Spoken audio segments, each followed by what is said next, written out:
7월 둘째 주일입니다. 오늘 드릴 말씀은 토착신학을 이야기하면서 제가 예수의 정체성에 대해서, 예수가 생전에 무엇을 했던 사람이냐에 대한 이야기를 자주 드렸어요. 왜냐하면 그 정의에 따라서 복음서에 기록되어 있는, 드문드문 기록되어 있는 예수의 말들이 무엇을 의미했는지 그 진정성을 좀 알아볼 수 있기 때문입니다. 먼저 예수와 비교해서 볼 대상은 세례 요한이에요. 세례 요한은 철저하게 종교적인 생각을 갖고 있는 사람입니다. 그래서 요한의 입장에서는 유대가 로마의 침략을 받고 이렇게 어려운 지경에 처하는 것들은 인간이 뭔가를, 유대인들이 뭔가를 잘못하고 있기 때문이다. 야훼라는 신에게 뭔가를 잘못하고 있기 때문에 우리가 이런 어려움에 봉착되어 있다 라고 했기 때문에 요단강가에서 세례를 베풀면서 주 주제가 회개하라, 천국이 가까이 왔다, 이렇게 이야기했던 거예요. 세상에 어떤 문제가 생기면 종교는 이것을 종교적으로 해석합니다. 신과 인간의 관계가 잘못된 데서 문제가 생겼다라고 이야기하죠. 어떤 사람들은 교육의 문제를 이야기하기도 합니다. 뭔가 교육을 잘못시켰기 때문에. 여러 가지 이유들이 있죠. 현재 우리가 처해 있는 상황도 왜 그러냐라는 원인을 분석할 때 정말 다양한 이야기들을 할 수 있어요. 그 중에 서로 자기가 전공한 것들, 자기 분야의 입장에서 해석을 내놓는다는 거예요. 결과기 때문에 원인이 무엇이라고 얘기하는 건 누구나 얘기할 수 있는 거예요. 어느 것도 맞지 않고 어느 것도 틀리지 않아요. 그냥 그럴 수 있는 가능성이 다 열려 있는 거죠. 그중 하나가 유대가 어려움을 받는 것은 종교적인 이유 때문이다. 그리고 원래 유대 종교라는 그 자체가, 느헤미야가 편집해서 유대교를 새롭게 만들 때 그런 내용들이 많이 가미되어 있었고, 그리고 어느 나라 어느 민족이나 굉장히 어려운 시기가 도래하게 되면 이 극적인 영웅을 기대하는, 그래서 그 영웅을 통해서 모든 것을 한 방에 해결할 수 있겠다라고 하는 그런 원초적인 욕망들이나 혹은 그게 신앙으로 승화되기도 해요. 그러니까 당시에 종교적으로 유대교가 당시에 어떤 한 인물이 나타나서 유대를 구원할 것이다, 로마로부터 구원하고 새로운 시대를 열 것이라는 어떤 메시아적인 사상, 이런 사상이 팽배했던 건 별로 이렇게 놀라운 일이 아니에요. 그러니까 그 세례 요한은 그런 걸 대표하는 인물이었다는 거죠. 그럼 예수는 어땠느냐 하는 이야기를 생각해 보시는 거예요. 예수는 자기가 살고 있는 현재의 상황에 대해서 여러 번 한탄을 합니다. 농부가 하늘을 보고 혹은 날씨를 보고, 아, 내일은 비가 오겠구나, 바람이 불겠구나, 올해는 가물겠구나, 이런저런 예측을 하면서 너희가 세상 일은 보지 못한다, 이렇게 얘기한단 말이에요. 또 우리가 장터에 나가서 피리를 불고 노래를 부르고 곡을 하여도 너희는 우리한테 관심을 주지 않았다, 이렇게도 이야기하고, 그날이 되었음에도 불구하고 사람들은 장가가고 시집가고 잔치 벌이고 자기 하는 일을 하느라고 정신이 없다라고 이야기한단 말이에요. 자, 이 예수의 일련의 이런 이야기들을 예수가 태어나면서부터 나는 하나님의 아들이고 야훼의 아들이고 나는 구세주야, 메시아야, 이런 소명을 가지고 있었다. 적어도 그때는 몰랐어도 어쨌든 간에 나이가 들어서는 자기가 그런 존재이고 자기의 역할이 그리스도다, 이렇게 알고 있었다고 한다면 기존에 교회가 설교했던 것처럼 예수의 이 말은 종교적인 말세가 옴에도 불구하고, 세상에 구세주가 왔음에도 불구하고 너희가 그것을 알아보지 못하고 여전히 신에게서 멀어지는 방탕한 생활을 하고 있다는 것에 대한 책망으로 들린다는 거죠.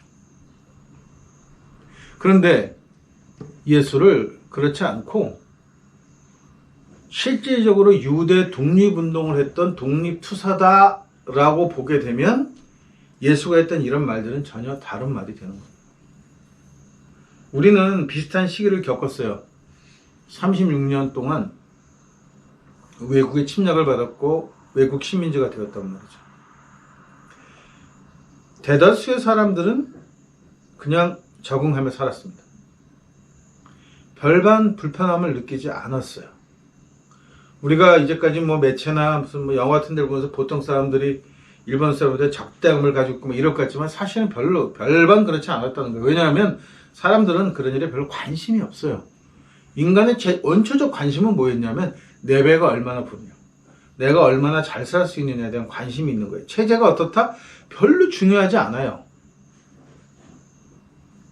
그리고 우리가 이번 선거나 우리 정치적인 사항을 보면 국민 대다수가 누가 정권을 잡느냐, 정의로운 정권이냐, 이 정권이 어떤 당위성을 갖고 있는 이런 거 별로 중요하지 않아요. 가장 중요한 건 뭐냐면 내가 잘 살 수 있나? 라고 하는 게 가장 관심이라는 거죠. 내가 이번 정권에서는 좀 집을 쉽게 마련할 수 있나? 내가 이번 정권에서는 출세할 수 있나? 내가 이번 정권에서는 주식 투자에 성공할 수 있나? 뭐 이런 것들에 대한 관심이지, 사람들이 뭐 나라가 이렇게 돼서는 어떻게 했냐는 걱정은 사실 그렇게 많은 사람들이 하지 않고 별 관심이 없어요. 그게 바로 오늘 이번 우리가 선거를 치른 결과고 내용이란 말이죠. 일제강점기에는 그보다 더 심했어요. 대다수의 사람들은 일본에게서 우리가 해방될 거라고 생각하지 않았다는 거죠. 그러니까 관심은 어디로 도느냐? 어떻게 이 체제에서 성공할 수 있느냐 하는 거죠. 이거를 주도적으로 이끌어 나가는, 이런 문화 풍토를 주도적으로 이끌어 나가는 것들이 머리 좋은 먹물들이에요. 얘네들이 끊임없이 총독부 관리가 되어지고 돈 많이 버는 직업군에 들어가고 총독부 사내 기업체에 취직하고 뭐 이렇게 뭐 의사가 되고 변호사가 되고 검사가 되고 하면서 성공한 삶을 추구한단 말이죠. 성공한 삶. 그리고 암흑에 여태 사법것이 붙었습니다 하고 프랜카드를 딱 거는 거예요. 어느 정권에서 일어나가 중요하지 않아요. 그냥 사법고시에 합격했다는 것만으로 이게 엄청난 일이고 축하받을 일이 되는 거죠. 그리고 점점 거기에 익숙해져 가고, 남한 쪽 사람들이 상당 부분은 한국말을 할 줄 몰랐다고도 하니까, 새로 태어난 세대들은 계속 학교에서는 일본어만 가르치고 일본말로 하니까. 그래서 해방 후에 한국말을 다시 배운 사람들이 꽤 많아요. 이게 뭐냐면 그냥 일반 국민들은 우리가 소위 말해서 뭐 깨어있는 민초 이런 소리를 하지만 사실은 그렇지도 않았다는 거예요. 왜? 보통은 다 자기 욕망을 따라가거든요. 그리고 자기 욕망을 따라가지 못하도록 그것을 견제하고 그것이 옳지 않다라고 얘기하는 것이 뭔가 그런 역할을 해줄 사람이 필요한데, 첫 번째가 도덕적이거나 혹은 교육가나 계몽가들이죠. 이 계몽가들이 완전히 일제화되어 있거나 외인들의 생각으로 꽉 차 있거나 아니면 서구의 그 문명, 서구 문명의 계몽사상이 쭉 물들어 있었기 때문에, 그러니까 얘네들을 통해서는 아무 기대감을 가질 수 없는 거죠. 그러니까 교육에서 기대를 할 수 없게 돼요. 그러면 종교인데, 기독교? 천주교, 개신교, 성공회 할 거 없이 외인 강점기에 기독교는 모두 다 철저하게 식민총독부에 아부했던 단체입니다. 기독교는 바랄 게 없어요. 불교? 어느 종교도, 한국에서 내놓으라는 그 어느 종교도 저항하는 세력은 아니었어요. 정말 극히 적은 숫자들이 만주나 상해나 연해주에서 독립운동을 합니다. 깨어있는 사람들이죠. 그래서 백범은 내 소원이 뭐냐고 물어볼 때 그냥 나는 대한의 독립이 한 가지밖에 없는 거예요. 왜냐? 사람들이 전혀 관심이 없으니까. 이 백범이 내 첫 번째 소원도 대한의 독립이고, 두 번째 소원도 대한의 독립이고, 세 번째 소원도 대한의 독립이다라고 이렇게 얘기하는 이 말 끝에는 내가 독립운동을 간절히 바래 라는 것과 더불어서 뭐가 들어있냐면, 예수가 유대 독립운동을 하면서 유대인들을 바라보고 로마 식민지에 태어나서 로마 시민권을, 바울처럼 로마 시민권을 갖고 있어서 이 반노마쯤 된 이 매국 성향의 이 으슬렁으슬렁거리면서 거기다 율법까지 뭐 이렇게 주물럭주물럭거리는 그 바리사이들을 보면서 예수는 절규하는 거예요. 내가 시장통에서 사람이 그 많은 데서 유대는 반드시 독립해야만 하고, 유대의 자유를 얻는 것이, 로마로부터 해방하고 자유를 얻는 것만이 진정으로 우리 민족의 살 길이라고 얘기하지만 너희는 듣지 않았다, 이런 의미가 되는 거죠. 근데 이거를 바울의 기독론을 가지고, 매곡 성경의 바울의 기독론을 가지고 로마에 밑보이고 싶지 않고 어떻게 하든 로마에서 성공하고 싶었던 바울에 의해서 포장된 예수로 가게 되면, 이 이야기는 너희가 내가 이렇게 와서 복음의 말씀을 전하고 너희를 지옥에서 천국으로 건져내고 죽을 목숨을 생명으로 이렇게 인도하고 있음에도 불구하고 너희가 내가 아무리 이야기해도 듣지 않는다 라고 하는 이야기로 변질되어 버린다는 거죠. 그러니까 예수의 절규들, 내가 이 마지막 시대에 너희가 이 어떤 시기냐는 것을 잘 알고 있음에도 불구하고 너희들은 시집가고 장가하고 처먹고 잔치하고 그냥 성공하고 싶어하고 그냥 자기 생각밖에 없다 라고 했던 것이 말세에 대한 이야기냐? 말세에 대한 이야기가 아니고 유대 독립에 대한 관심이 전혀 없이 서서히 로마에 흡수되어져 가면서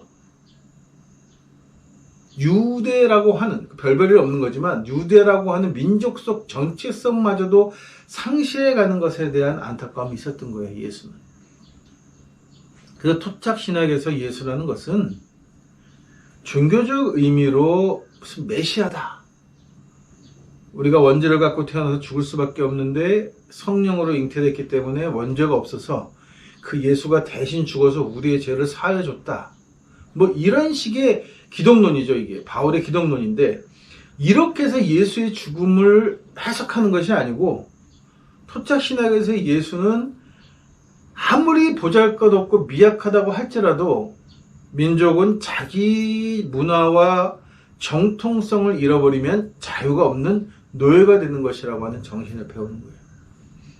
그러니까 예수가 누구냐라고 하는 이야기가 굉장히 중요한 대목이란 말이죠. 이게 분명치 않으면 그나마 쓰여져 있는 복음서에 들어있는 예수의 이야기조차도 그냥 바울식으로 다 그냥 퉁치고 넘어가게 되는 거예요.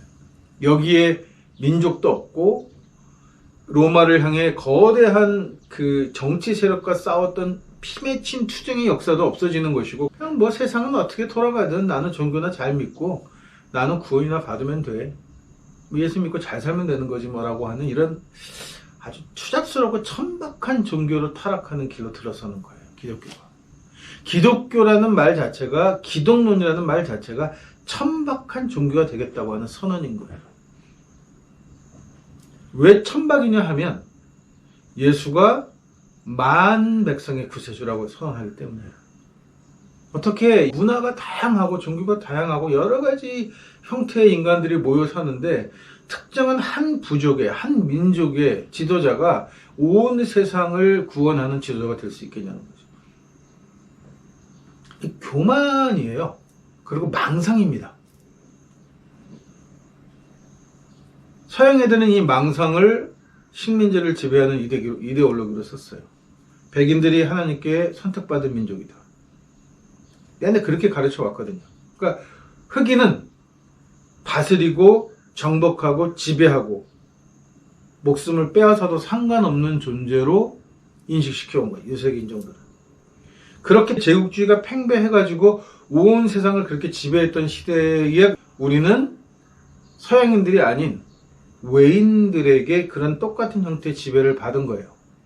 그러면서 한 가지를 깨닫게 됩니다. 인간은 본능적으로 아무리 적은 소수라고 할지라도 자유를 빼앗기고 억압하는 것에 대해서 가만히 있지 않아요. 이게 부글부글 끓어오르는 거죠.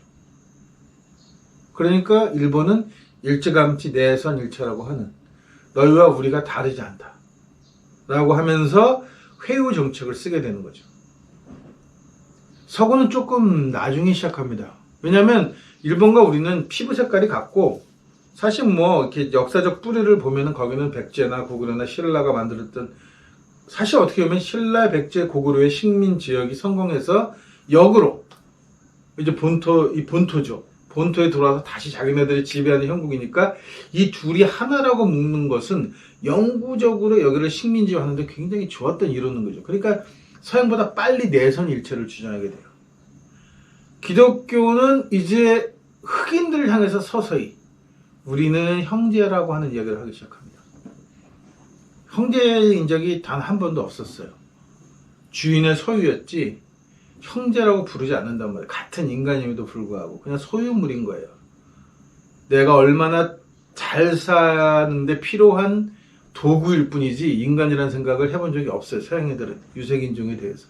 그게 이제 이투전이 끝나고 세계 정세가 복잡해지기 시작하면서 서양도 한 걸음 물러서게 되죠. 그러고 내세운 게 글로벌입니다. 다문화라고 하는 거죠.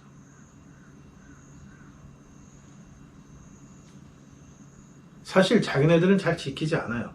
그리고 이거를 식민지가 식민지 지역에서는 굉장히 중요한 이슈로 부각시켜놨어요.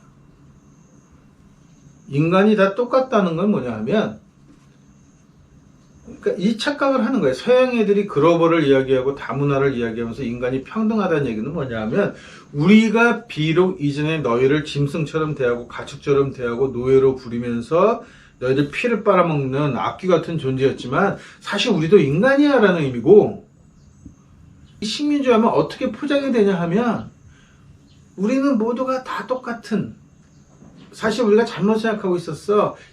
피부나 인종색깔이나 문화의 다양함도 다 같은 인간이야 라처럼 포장하는 거란 말이지. 이게 그래서 예수는 깨어 있으라고 자꾸 얘기해요.